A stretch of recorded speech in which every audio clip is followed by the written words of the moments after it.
going on just next door, and they are using a microphone, so we just manage. Can you hear me? Yes, quite well. All right, it's fine. So I'll share my screen, and then I will do a recap, and then we can continue from there. All right. Thank you. You're welcome. So this is our slideshow. Very good. So good afternoon again. Now let's quickly see what we've done.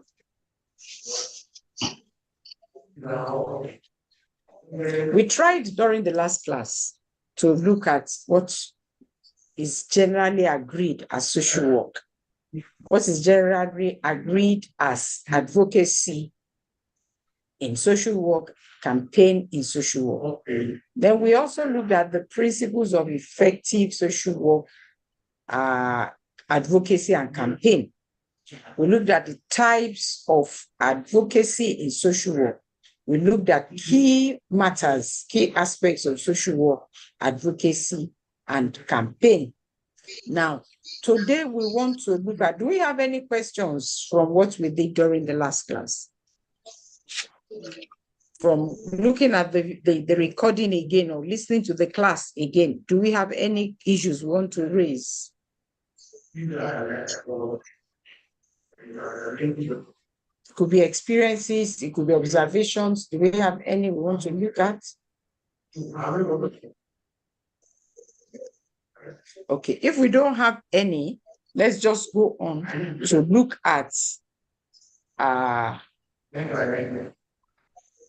interest groups. So by definition, an interest group is a group with common interests.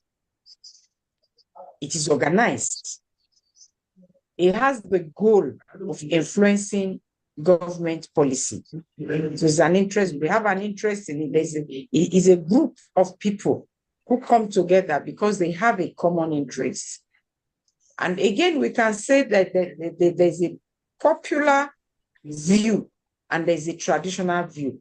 And it says that interest groups are a sinister and corrupting force whose influence should be minimized. So it means that the interest group can corrupt a force. They can corrupt a system if they are not properly, if the group is not properly managed. It is also a dominant political, there's also a dominant political angle to it that we can look at interest groups. So we have the definition which says it's just an interest group that have the people who have a common interest. It could also be a group that can corrupt, and then it has a political view interest definition, which says interest groups play a partially positive role because most individuals cannot or don't speak for themselves. Groups communicate problems and preferences to legislators and other public officials. They represent functional or geographic groups. For example, people in legislative constituencies. So interest group, people who have an interest in a matter. And in some cases, they will do anything to protect that interest. They will be referred to as interest groups. Now, an interest group is any organization or body that attempts to persuade elected officials, people who have been elected into a position, to change something. It could also be a national body. It can be a state body. It can be a community-based body. Sometimes they are just for a short period. This organization is just formed for a short period. Sometimes it is a permanent thing. So when that group has any interest they want to pursue, the body is already stated there. They just go in and advocate or campaign for whatever they like. So interest groups do not aim to take over power. They don't want to take over power. in the sense of forming a government. They don't want to form a government. They don't want to take over power, but they seek to influence political parties, politicians, and departments of state. They may want to influence the Ministry of Health, for example. They want to influence people who are representing their constituencies in political parties or as a politician in that environment. All they are interested in is to make a statement, to make a point, not to take over government. They represent particular or specific interests or objective in a society. So we are looking at interest group to mean all this, and this is their target. This is what they want to achieve. Interest groups, what do? They apply pressure. When you apply pressure on politicians, on government, department, on a political party, or on a system, when you apply pressure, how do you apply pressure on a group or on the government? Now, you make financial contributions. If you say you are an interest group and you don't have money to prosecute your campaigns or advocacy, you will not go back. So you must look for money. So they apply pressure by making financial contributions, by appealing to public opinion. Remember the last class, we said you want to cause awareness. So they appeal to public opinion so that awareness can be created. Then what do they do again? They provide expertise or people with specialized knowledge. Now, if you want to advocate for people who have been abused, for example, you want to look for social workers. You want to look for medical doctors who have tested them to see that they have really been abused physically, to establish this. So you look for people with expertise, not just anybody. So you must look for people with expertise who will be in your interest group and who will have specialized knowledge of whatever you want to do. Well, how do you also apply pressure? You want to also apply pressure by making different forms of disturbance, civil disturbance or direct action. It could be anything. Make the noise around. We are not advocating that we should disturb communities, but if that disturbance in quotes is going to create awareness, by all means. So we can have different forms of civil disturbance or indirect action just to apply pressure on the group that we want to make a change. Bribery. Now there is a sharp line between bribery and lobbying. Now, so when you look at bribery, you are making illegal payments. You are paying for something that you should not pay for. You are giving government officials money. You are giving the politicians or your representative money. That is bribery. But when it is lobbying, it is persuading influential officials to vote in favor of something. You are asking them that this matter is going to come up. You are going to mention this matter at the next sitting. Please speak out for us. So we are lobbying them. They will know what you want from them. They know what you want from government. They understand it. But you are asking them that please cast your vote in our favor or speak out for us. Here you are not looking at bribing them illegally with money. No, we are not bribing anybody. We are only trying to persuade people to vote in your favor. You're only persuading them to support the cause that you are carrying about. Any questions before I continue? We're looking at interest. Any questions? Or what do you think, in your own opinion, what do you think is the gap between bribery and lobbying?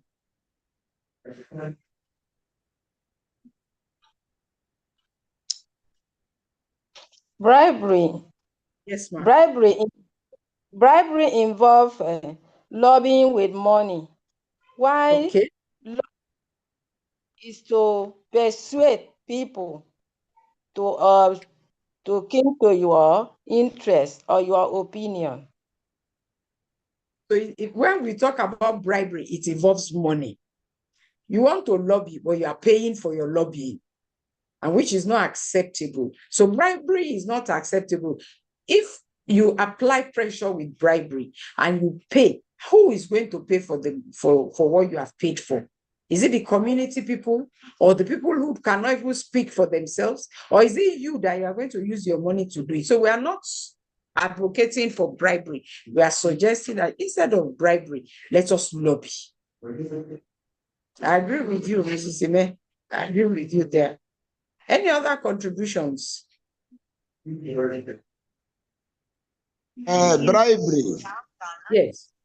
Bribery, yes, it has to do with money, but even without money, I feel somebody can equally bribe. But when we talk of lobbying, lobbying is a process. Yes, lobbying has to do with the trying to buy somebody's heart. Thank you. It may be positively, it may be negatively. Thank you. So when you want to buy somebody's heart, I think I like that. You want to buy somebody's heart to support what you are doing. So you are not using money. But let's imagine in a community, let's imagine a village setting. Is it possible for the people to bribe without money? Yes, it is. What can they use to bribe? They can use maybe like in kind. In kind. Yes, they can bribe in kind. They can bribe Yes. with their farm produce. Yeah. They can bribe with whatever they have in the community. They can even say, come, we'll give you a piece of land. So these are the things that we should not really encourage. But if that is what will bring solution, we still do not ask you to bribe them, but we can lobby, buy their hearts rather than buy physical things for them. Thank you very much. So we look at interest groups and we can see the classification of interest groups. So we say interest groups are classified in terms of their aims. What do they want to do? What is their objective?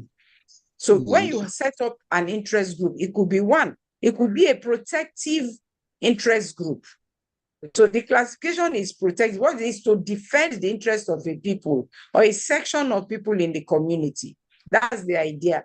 Like a professional body, we can defend members. Members, in this case, members may have an issue. So you want to protect the interest of your members. And so membership is limited to individuals. When you talk of the protective group, membership is limited to individuals, persons of a particular status. Take, for example, we can have the Association of Social Workers.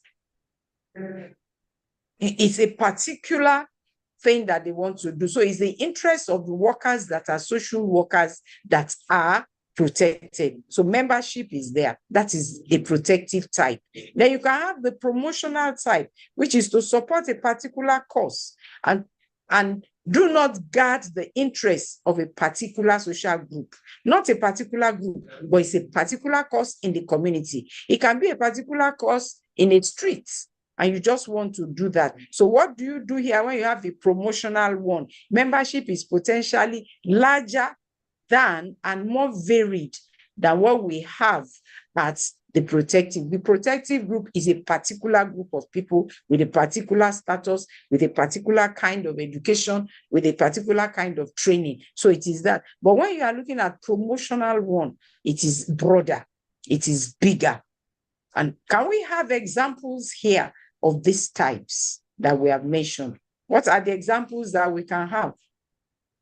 We've given the example for a protective one. We can have the one that is only social workers. What example do you have? The other one is bigger because it's to promote something in the community or in a street or in a nation. It's to promote it. So what do we have as examples there? Mrs. Suzanne, I've not heard your voice today.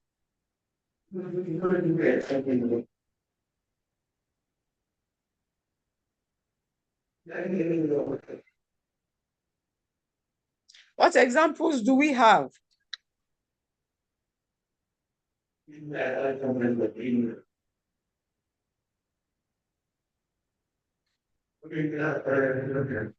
Dr. Victor, Mrs. Ime, where are you? Are you people still here? Hello, okay. So give us an example if you can think of any.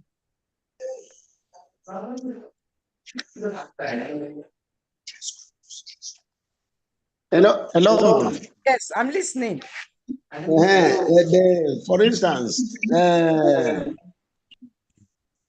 an example of an interest group is a Yes. kind of voluntary organization.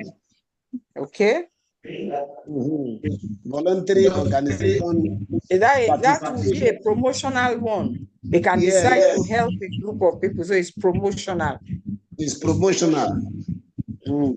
In which I- case participation is the key word. yes, I agree with you. But do you have a name? Do you have one in mind? Well, I think All right. Keep thinking. If you remember, you mention it as we go along. all right, I will. All right. So we look at types of interest groups. We just said now that we have protective groups. That's the classification. We have protective groups, we have promotional groups, and then we also have types. It could be economic. And we have the description there to promote the economic interest of members. It could be single issue. There's just one thing, and they want to prosecute that thing. So it's only one thing. They want to lobby for it. They want to campaign for it. So it's one thing. Another one could be equality interest. That's their interest, to protect the status of his members and to convince government to take remedial action. So where we want to convince government to take action, we'll be looking at equality interest. And then we also have governmental. We have governmental to represent the interests of government or other governments. So government also can have their own groups. Then we have ideological, to convince government to implement policies consistent with their philosophies. So you can hold government to convince them. That's the whole idea, is that you are looking at an idea. So it's ideological, to convince government to implement policies that are consistent with their own philosophies. Every government has a philosophy and they make policies. So we can hold them, we can form an interest group to say, see, this is what you said you will do. Go ahead and do it. Again, we can also have public interest to bring about good policy for society as a whole, to bring about good policy for society as a whole. So in essence, we're saying that these are different types that you can find in literature for why people will form interest groups and what the types of interest groups would help execute and ensure that members or the public enjoy their position as an interest group. Can you think of any that we have not added? Can you think of any, in your own opinion, that we have not added?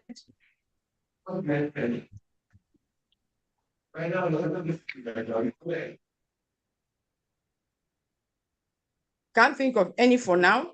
All right, so let's go on. So this slide gives us examples.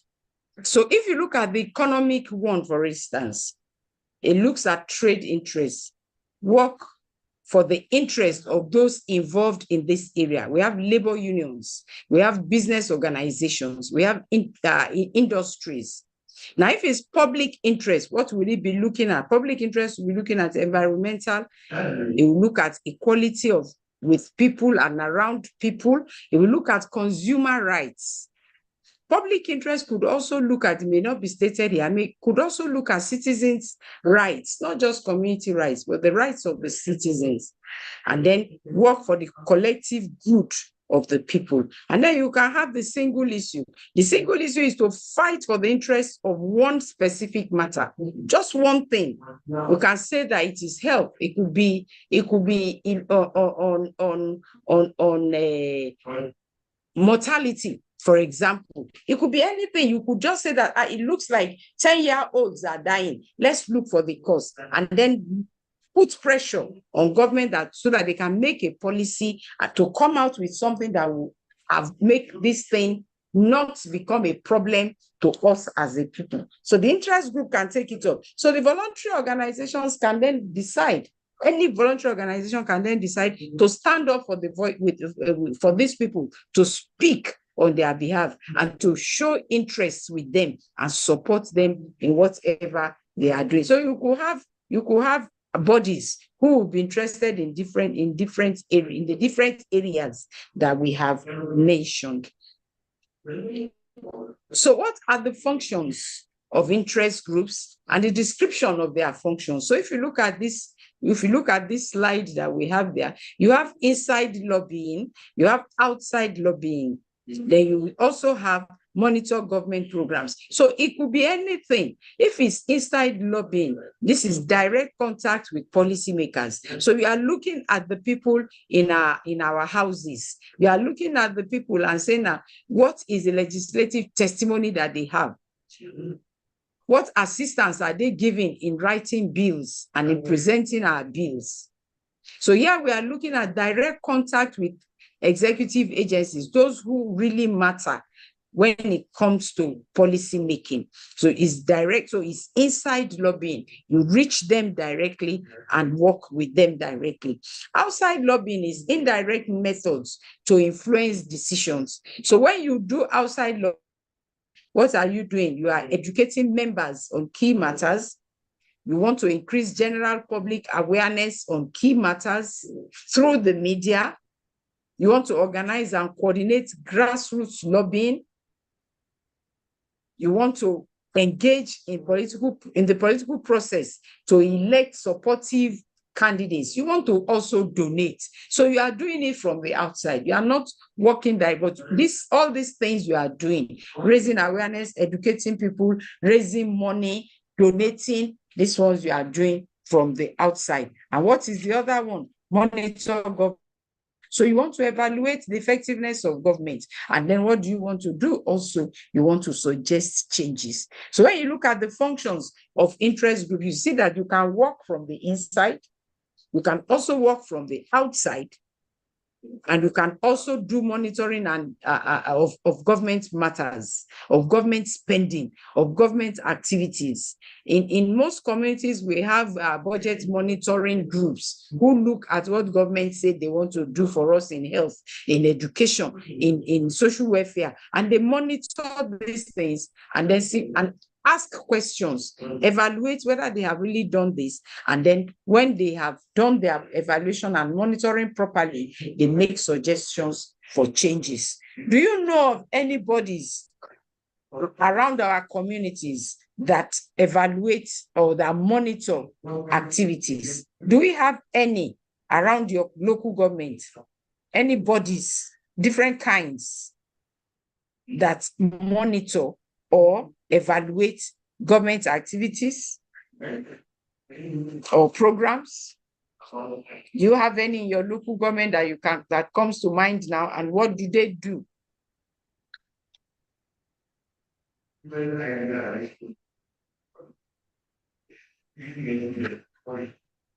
Hello? Yes, Dr. Yeah, Victor. I think we have like public complaint commissions. Okay. We have public complaint commission, and there is another local one at the level of the local government. We call youth monitoring campaign. Okay. Youth monitoring campaign. More of that one, because the public complaints usually set up by government. And that other one is a government, but most times that one is government matter, but the second one you are giving is more like it. You have to serve as an interest group for the people. Yes, that one is community based. Yes, community based. So it will help the people so that cannot speak out. It will help them to speak out. It will also support them in everything that they are doing. So the second one is common in many of our local government areas. Thank you very much. Ladies, any other contributions?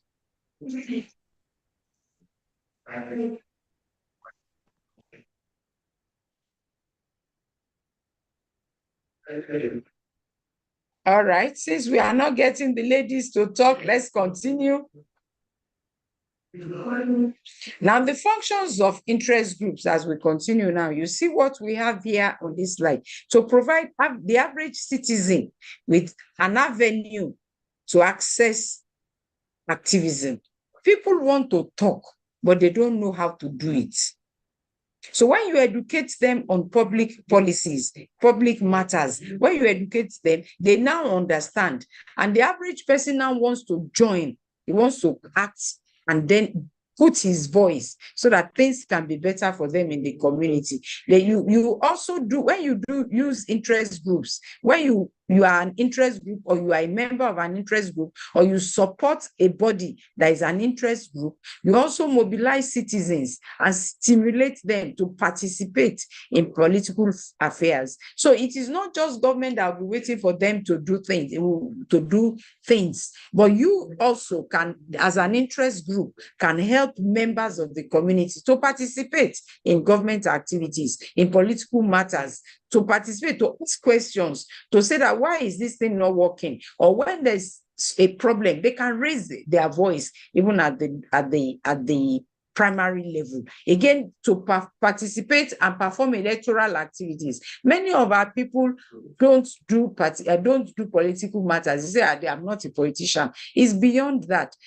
Mere voting, going through the electoral process and doing your own bits is what is required. It's not that you want to be a politician and be running about. No, you don't have to be a politician. But when they say it's time to vote, cast your own vote in the interest of your community. So you perform electoral. So the key function is to help people to perform their electoral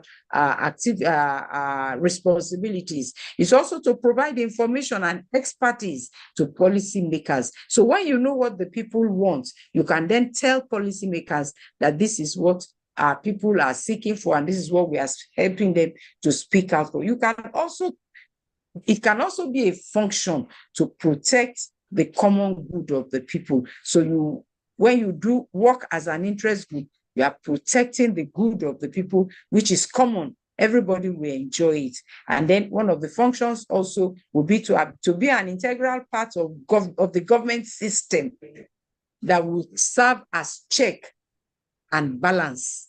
Now, if you look at the monitoring group, if you take the budget monitoring, for example, or they are building bridges or building boreholes in your community, and you set up a pressure group or an interest group to see what is happening, you will know whether they have bought cement that will work. You know whether the number of blocks that they have put in there will be enough, because people are monitoring. So they won't be stealing. There won't be anything that will not let that thing work, because it's in the interest of the community. So what you are saying is that we are checking government. If government says it will spend 10 naira, we'll check and see, have they spent 10 naira? If they say they will spend 5 naira, have they spent 5 naira? If they have not spent 5 naira, why have they not spent it? Maybe they have spent 8 naira. Why are they spending 8 naira? And we are getting the benefits of only 5 naira. So these are things that the pressure group or interest group will help us to achieve as functions. What else can we add to these functions? Can we still add to the functions?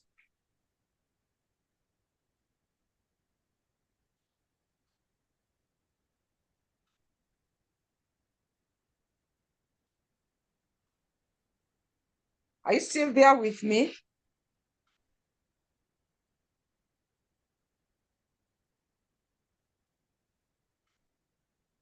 I hope I'm not on my own.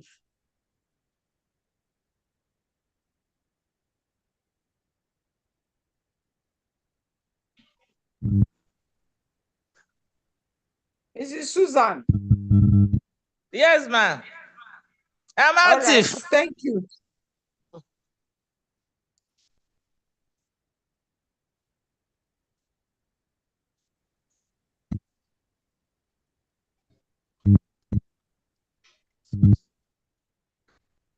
We can't hear you at all.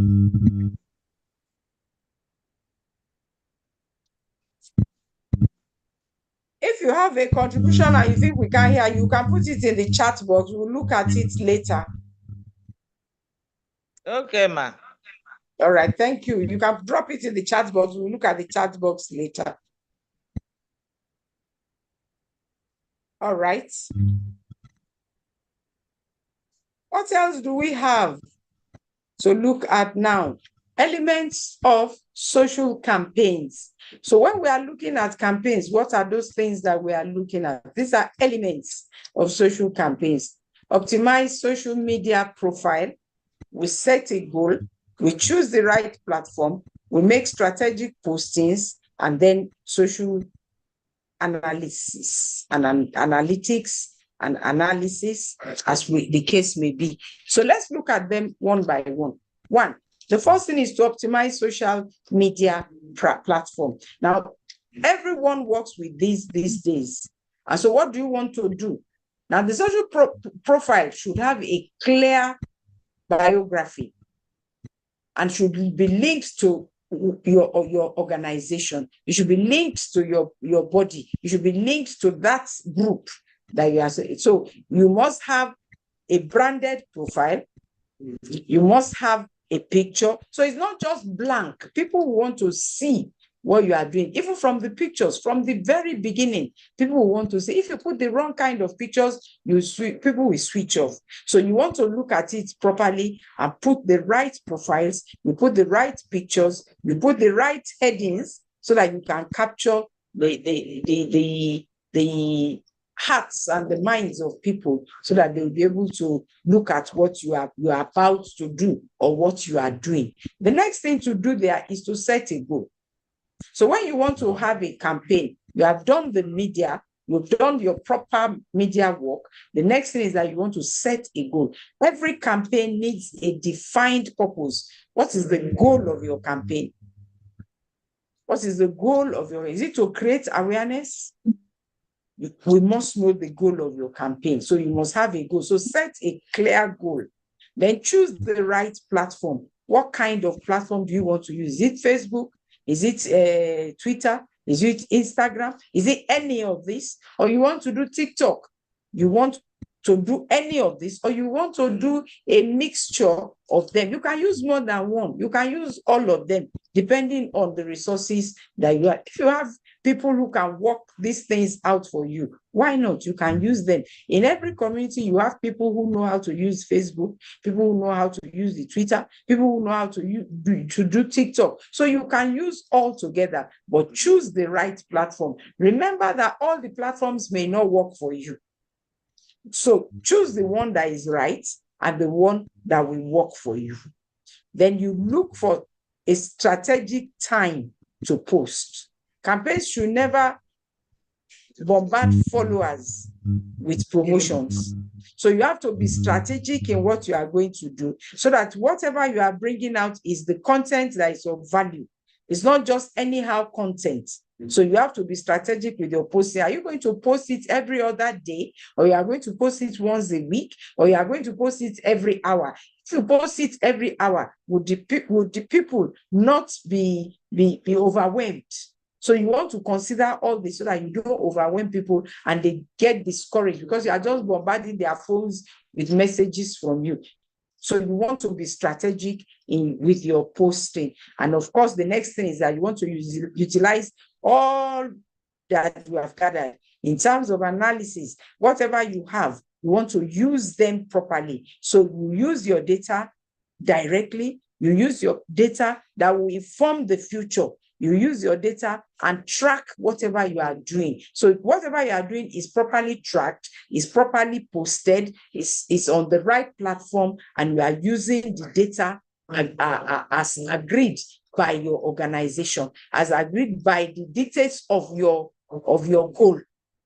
Your goal should not be out of your data. Your data and your goal should align. And then you will have the elements of social campaign. So these are some of the things that you need to have to be able to have a good social campaign. So the last class, somebody asked that how do you conduct social work campaign? Now we have come to this slide that will tell us how to conduct a social work campaign or any social work campaign, depending on the goal depending on your matters, depending on the issues that are on ground. But these steps are required. They may be altered in line with your goal, in line with your objective or your purpose, but it would be nice if these are properly followed so that you will have a good campaign. So what is the first thing? Identify the issue. What is the matter? Clearly define the social problem or the injustice that is happening. What is that thing that is going on there? So let it be clear. Let people have it in mind. Anybody that hears or anyone that sees is not going to be doubting what are they talking about, what are they not talking about. It's clear. You know what you want to do. So define it clearly, identify it and define it clearly.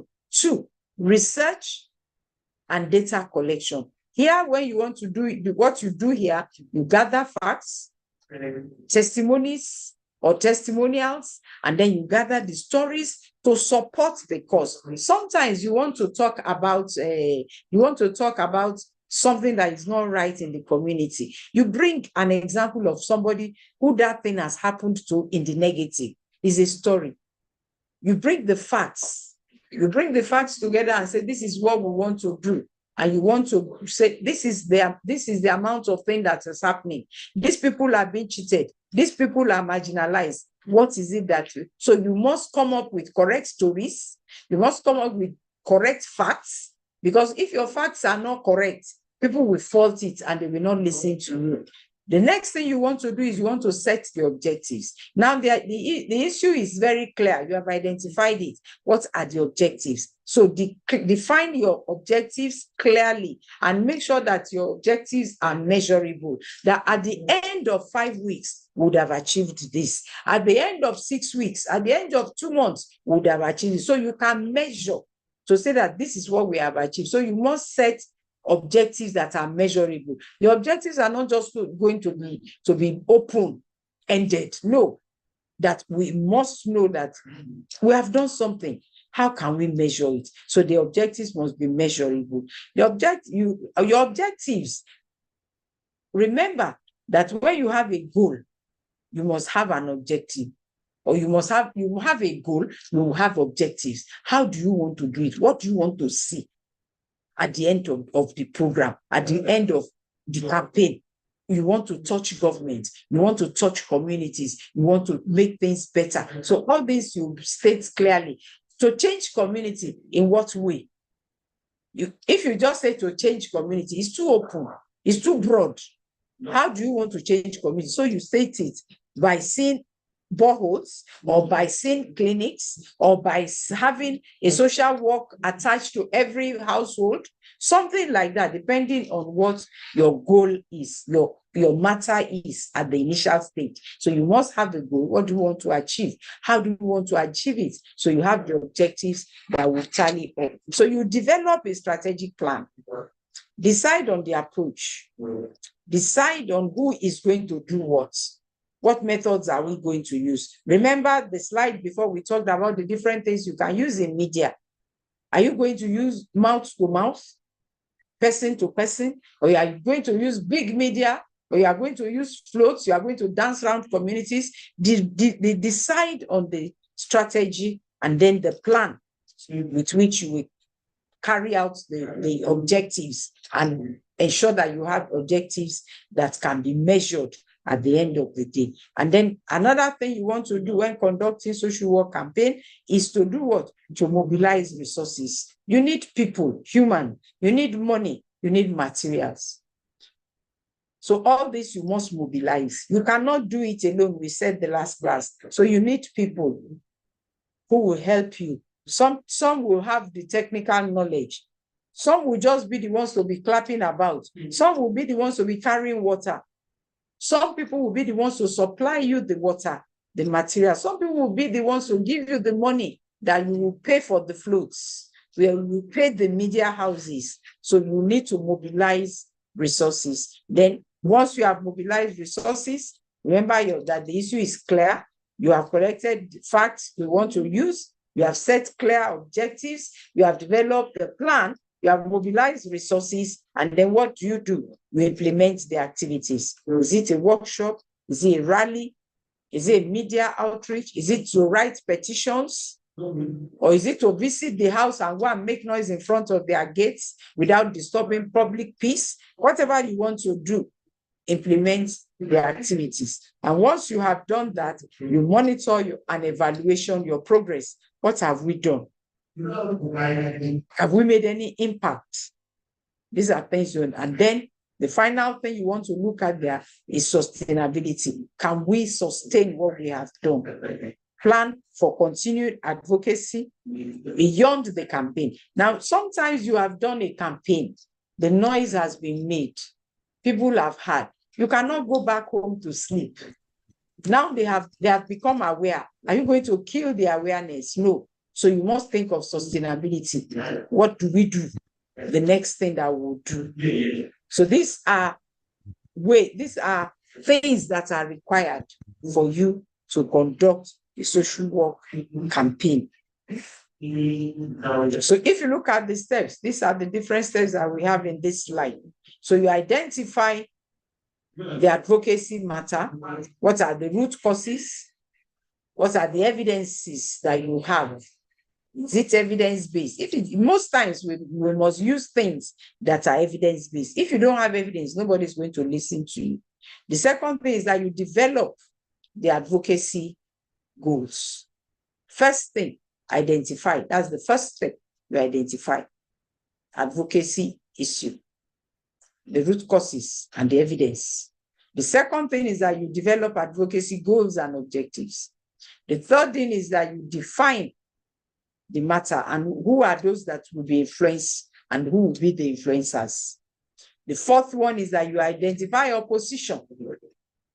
There will always be opposition in campaigns and in advocacy. Even in lobbying, you get to somebody you want to lobby, he has not yet fully understood what you want to do, or he does not even care about what you want to do. So I get ready. So you identify opposition, identify obstacles.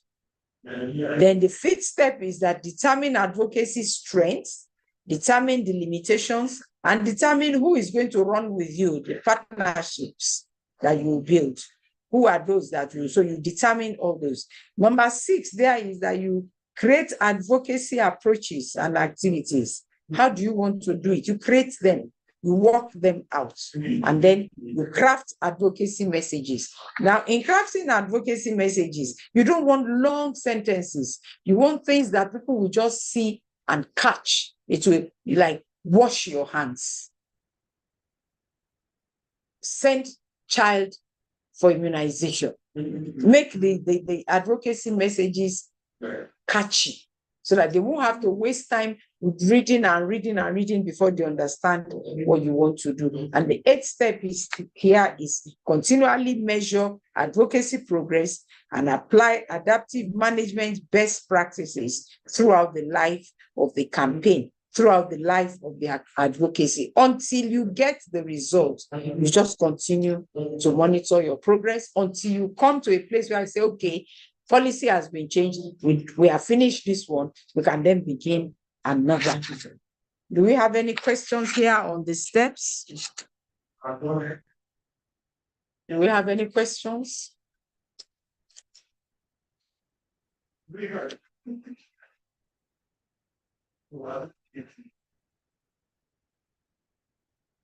Any questions?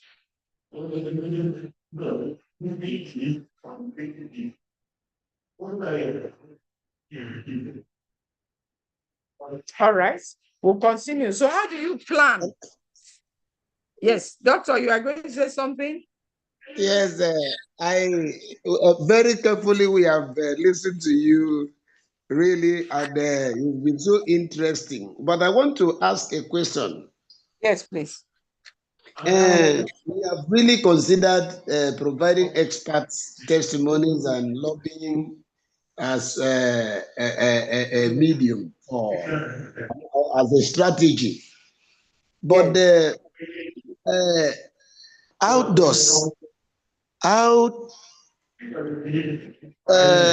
how is litigation related or brought in, how do we apply litigation as the behavior? Education. Yes, litigation. Or As litigation. Okay. yes, when we in terms of I mean, as a strategy, Okay. How do how we does apply limitation comes litigation? in? Mm, Okay. Now, I want us to go back to one of the slides we talked about. We talked on last week. Let me see if I can okay, locate it, and then we can tie them together. okay, All right. I'm not it's sure okay. if Because this. the reason why I have decided to ask this question is because Yes. there are certain issues that the interest groups might want to follow, maybe by way of maybe using expert lobbyists, at least Yes. to be involved, and knowing too well that the government, that is the judiciary, is being controlled by the government. The judiciary is being controlled by the government. We talk of the judges, the Yeah. lawyers, and all that, so that in case a matter results at the litigation, and of course we know the government will have an upper hand, maybe by Of way course. of by way of bringing the presiding judge to maybe to give a substandard kind of ruling. Ruling. Yeah. Okay. So, So I what see then is the fate of the interest group when the situation gets to maybe litigation? most times. Okay, let's go back a little. I've come to this slide now. Remember that Okay. when we talked about types of advocacy in social work, we talked of Yeah. the individual one. And we say here you can help victims of violence to get legal support. Okay. For example, another one here is that we talked about legal advocacy. Now, if you look at the place of litigation and this one, most interest groups, if they are not careful, they run into trouble with the law. That is true. And so when we run into problem with the law, what do? We seek for legal advocacy. Legal redress. So that is where we are. So we are using legal means to defend even the rights of the interest groups. Yes, yes, you have really said it. But then we are talking about the influence of the government while seeking for this legal redress. Influence of the government over the judiciary. They will always have the influence, but where there are legal matters, there will always be another voice who would challenge government for you.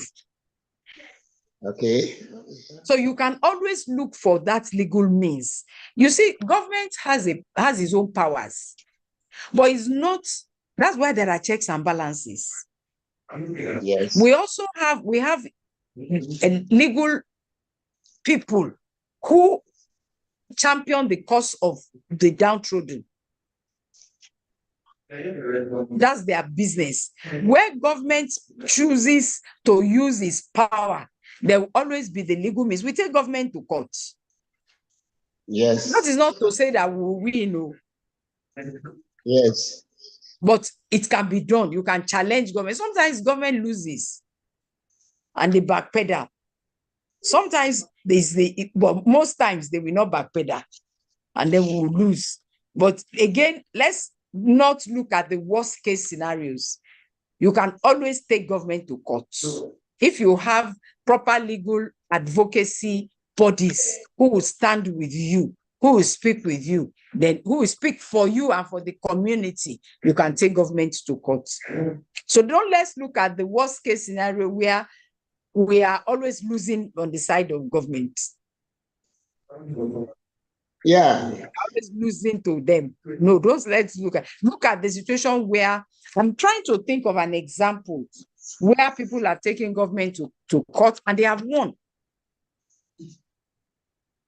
I can't think of any, I can't remember any now, but I know that there are cases. So we must seek for legal assistance.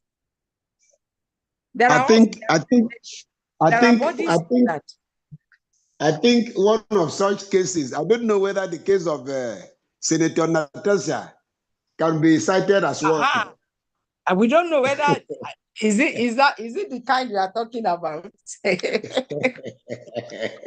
I'm not sure that is the kind we are talking about. Okay. Let's look at the ones that affect people who are really suffering, not people who are enjoying themselves. All right. Let's look at the people in our communities who are downtrodden, the vulnerables. Yeah. The physically challenged, the people with the women who are battered. All right. There is an example from my domain, from my locality. Okay. Somebody had a land belonging to his father, and the father died.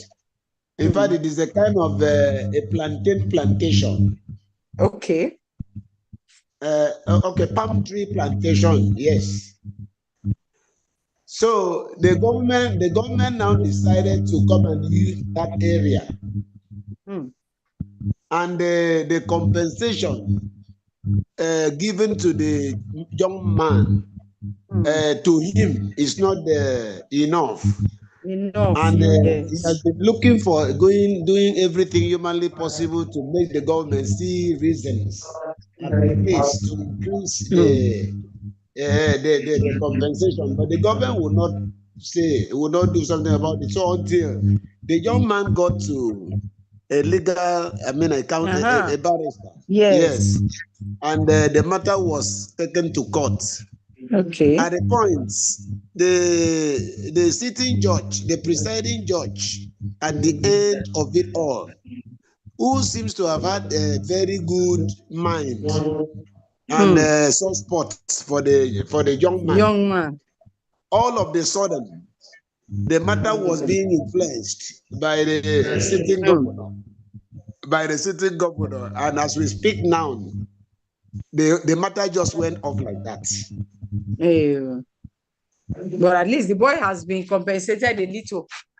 Yes, he has been compensated a little, and as we speak, the young man is, as people are advising the young man to employ the services of a senior advocate. Oh, that's a son. That will help him. At least to revisit the matter. Yeah, okay. Yeah. We hope he will get justice. You hope so. Hopefully. Hopefully. Yes. Thank you. Thank you. Thank you for shedding more light into this matter. So let's look at this now. How do you plan?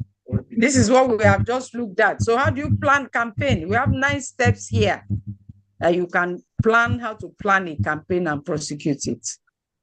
Campaigns with plans are always more effective than campaigns without plans. So if you want to enjoy the success of a campaign, you have to plan for it. It's a detailed description of what you want to do and how you want to achieve it. So the first thing there is to gain executive approval. Your organization, your institution must get the approval before you begin to run. Choose the campaign leader. Form a planning team. Identify tasks. On the first meeting, when you meet, you let people know what everyone is expected to do. And conduct search for planning. And then set your goal and your strategy. And then develop your objectives and tactics. Then do a draft plan and get the feedback. That's the third meeting, and finalize your plan.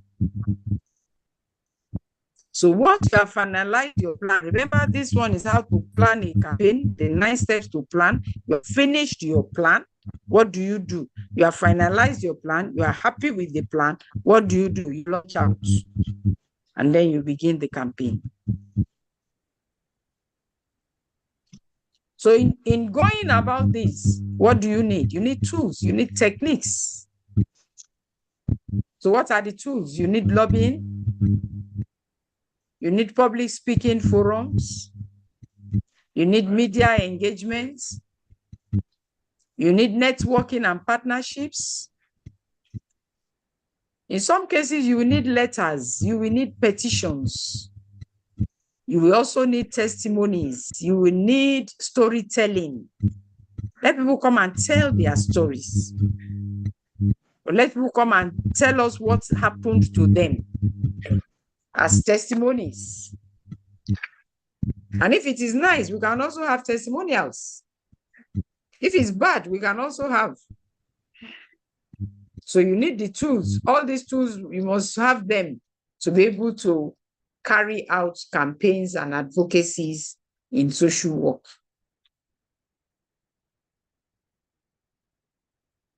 But in carrying out campaigns and advocacies in social work in Nigeria, there are problems, there are challenges.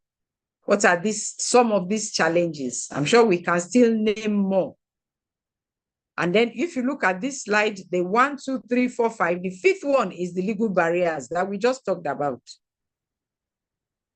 So we always have these legal barriers that are always there. Inadequate enforcement of rights and laws. We have political influence. We have corruption. We have resistance from powers above us. We have limited resources. Then we have cultural and social norms, traditional beliefs that you would hamper people or hinder people from going ahead. Then we have security concerns. If I speak too much, is my family safe? Am I safe? These are challenges. These are some challenges. What challenges do you think we can add to this? We have legal barriers, we have social concerns, security concerns, we have political influence, we have corruption. We have tradition that will not let women speak or men talk in some areas. What else can we add?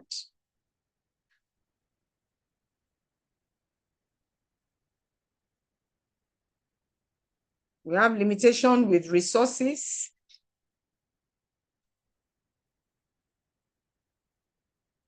What else can we add?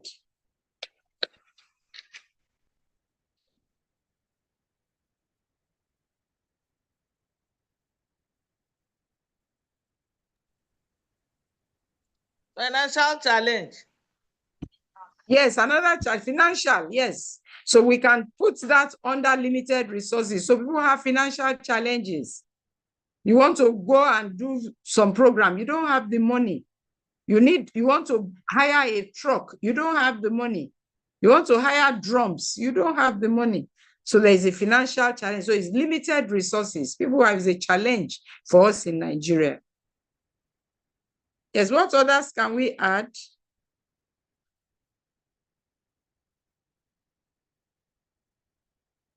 We have, it is very likely that we can have the religious challenge. We can have religious challenges, yes. And traditional challenges too. Yes, traditional challenges. So we can put that also under the cultural, we can put cultural, religious, and social norms. The religious challenges are huge in some parts, not many, in some parts of the country, and you are not allowed to talk. If you talk, you are in trouble because of the religion. Religion says don't talk. So you keep quiet and just suffer, and you put everything in the hands of God. It's okay if you can put all things and you believe that it will work for you, but it's a challenge. It can be a challenge in some communities. Yes. So when we are talking about advocacy and campaigns in social work, there are ethical matters. And we must know that with ethics, you can be in trouble, and you don't want to do things that will put you in trouble. So you look at the ethical matters, and nobody can fault what you are doing. So one thing is that you want to avoid exploitation. Don't exploit the clients. The people you want to speak for, don't exploit them, and don't open them to harm. Don't expose them to harm. Don't exploit them. Then you must maintain honesty and transparency. If you collect money on their behalf for a particular program, use the money properly. And so you must be transparent. Every money that is coming to your hand, you must show how you are spending the money. Balance between clients' confidentiality and public interest. Confidentiality, when you are talking about social work, a lot of it, honesty, transparency, avoiding harm to the clients. You must respect the autonomy of the people you are working with, and you must constantly reassure them. Must constantly reassure them that they know where you are going. Constantly. It's not that you do it once and you keep quiet. They need the reassurance every time. Then, of course, when we are talking about ethics, you must be competent. If you are not competent in an area, don't go in that area. Look for people. If you have a passion for it, but you don't have the competence, look for people who have the competence, who will work with you. And then your passion and their competence will work together. Then once you have started, there's no abandonment. You have put your hands there, you must complete it, because you have raised the hope of the people. You want to speak for them, you have raised their hope.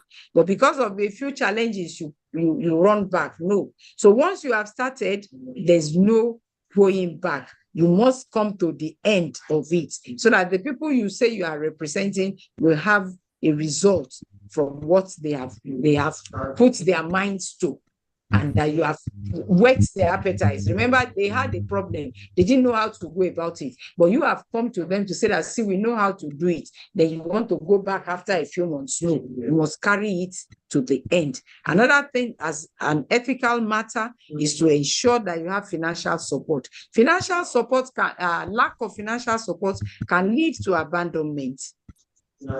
So when you have financial support, you will be able to carry. So ensure that you garner support from left, right, and center, especially when it comes to finance.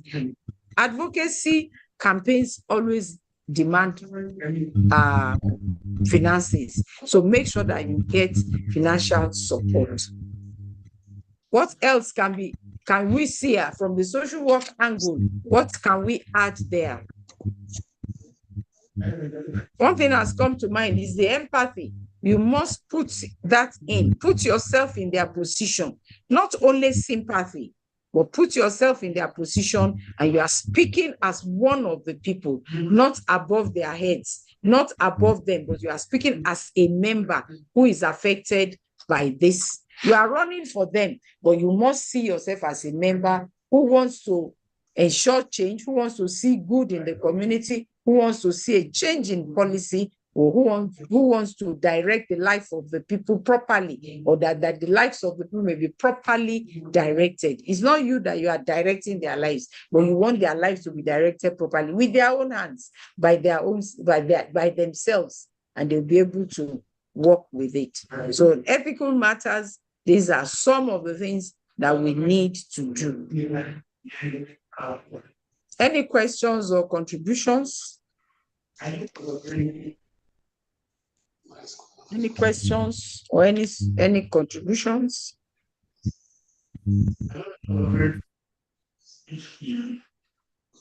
All right. Hello, I think communication also. That is, yes. I'm talking by communication. I'm talking about creating a clear message or messages and countering media narratives. I can equally say as a challenge also to advocacy. It can be a challenge, yes. Media narratives, they have painted a picture that may be wrong or may be correct. Yeah. Most times, if they have painted a picture that is wrong, we have to counter it.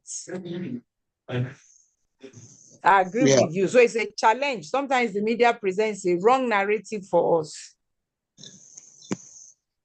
Thank you. So let's see the conclusion of the matter here.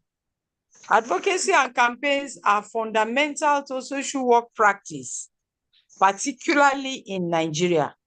where social inequalities and human rights challenges persist. Social workers must be proactive, skilled, and ethical advocates to bring about social change. So we must be proactive, we must be skilled, we must be ethical in whatever we are doing to bring about positive change to the people and to the community. What else can we add? You have, for further reading, you can have what we have there as these materials have been used and we can further read them. For example, you need to look at the Charter of the Institute of Social Work Practitioners of Nigeria for the Code of Ethics and Professional Practice Guidelines. We have to look at that as social workers and work with it. It's a strong book for us that we must carry about and work with the understanding of what our role is as social workers in Nigeria and what the books say that we must do. Hello, ma. Yes, sir. Yes, in this part, in our own part of the world, I'm talking about Akwa Ibom State. Yes. There is this policy, there is this law, by a law called the VAP law. The what law? VAP, V-A-P-P law. Oh, VAP law. Okay. That is, I think that's just an abbreviation. It is violence against violence against people's prohibition. Okay. Okay. Mm-hmm. And it talks very much about. It has to do with a kind of a gender-based. In fact, it takes care of gender-based violences like that. Okay. Okay. Mm-hmm. And so, considering that, I want to say that the gender challenges is also another challenge. Advocacy. Gender, yes. Can we consider that there is when we talk of advocacy and campaign, can we? Yes.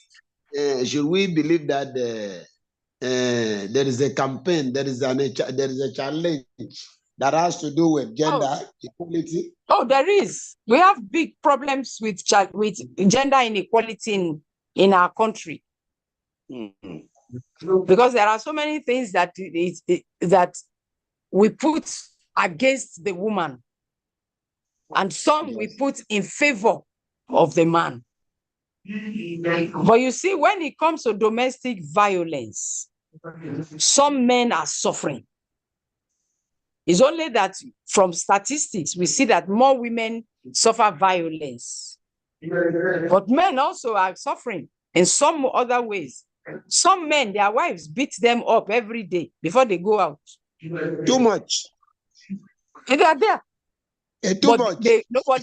Nobody is going to talk about that one. Because in our culture, it's the man that should do that. Not, you understand what I'm trying to say? Yes, you should not course, have, so nobody will talk about it. That's true. But this policy that you are talking about in Akwa Ibom, this policy was formed by government. What brought about it? What led to it? Good. I think the policy has really taken care. The policy has really taken care of many things. For instance, it takes about it takes care of rape. Yes. Rape, a situation where maybe a child is raped or a female, a woman is raped. Yes. The law says that the person that has aided the crime, maybe the rape happens to be carried out in somebody's compound. House. Yes. And people there could not do anything to at least save the situation. And that when the full weight of the law comes, that the people equally will be made to suffer. Yes. Just the perpetrator of the act alone. Yes. So all the people also around there, they must suffer too. Yes, that they must suffer too. It also talks about, even though on the other way around, that most times women will get angry in the house and resort into, damaging, breaking household properties, like maybe fragile, like televisions or like that. And the law has also prohibited that. Now, we also talked about the prohibition of female genital mutilation. Yeah, mutilation. The law is so seriously against. Yeah, that's very good. So government has done that for us. So much. And some people were behind it, you see. Yes. Those were the interest groups who we talked about earlier, who ran with this kind of thing, made lobbies, and did advocacy so that law could stand. Yes. Yes. Okay. Yeah, we are grateful to them. Yeah, really. I think this is one of the things that the government of Akwa Ibom has done. That has really for social work. Yes, for social work. And it will reduce the work. It will reduce the work. No, really, it is. It is. It is. We also the law also talks about the harmful traditional practices. Yes. All those ones that are harmful, that are harmful. They say that a person who makes another person go through bad traditional practices has committed an offense. He or she will go to prison for up to 4 years or pay a fine. So they will stop. They will stop maltreating widows. Yes. Negatively. Good. Yeah. So, thank you. I like that law. Yes, it is in operation in Akwa Ibom, and other states should look at it too. Other states should look at it and copy from it. Maybe social workers in other states can raise interest groups who will work in these areas. Really, by God's grace, and copy the position of Akwa Ibom on all these matters. Our world will be better. Our communities will be better. It will be better. And we are really doing a lot of serious work here in Akwa Ibom. By God's grace, I am the state director of all the directors in Akwa Ibom. Okay. And we have had several seminars on this. I have organized several seminars on this for social welfare officers in Akwa Ibom State. Thank you. And the law book was distributed to all the social welfare officers in Akwa Ibom. Okay. That's very good. That's very good. Thank you very much. So we have an activity. This is for you to look at. How would you do it? I'm glad that you all have been working in this area for a while. And so to be able to draw up a program like this will not be difficult for you, but it's just for us to be able to work with and run. This is just an activity that we give ourselves to make sure that we understand what we have done in the last 4 hours of this course. Okay. Any questions? Contributions? If there is none, everybody should pick a straw and go and have a drink. That's a wonderful one. Yes. This other drink is in the spirit. This one. So just pick a straw and just take your choice and then go and have a drink. and One is relax. already in my hand. I have my own in my hand. Oh, very good. So sip it and enjoy the rest of the day. I think I can cite Ime from the other end and Susan from the other end. They are From the enjoying other theirs. end, they too, they are having their straws. You can cite me also here. Yes. Your own is double. I can see two straws in your own. And then the admin also has his own. So Oh, everybody yes, I has a can straw. see. Okay. All right. Thank you very much. And see you all in Enugu. Yes, you have been a wonderful speaker for us this Thank you afternoon very and much. many times. Thank you. God bless you. Thank you. So.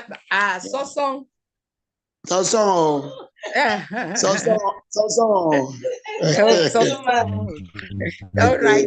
Mrs. Ime and Mrs. Susan, thank you very much. We had a good class. All right then. Bye. Enjoy your weekend. Bye. All right. Bye. Okay.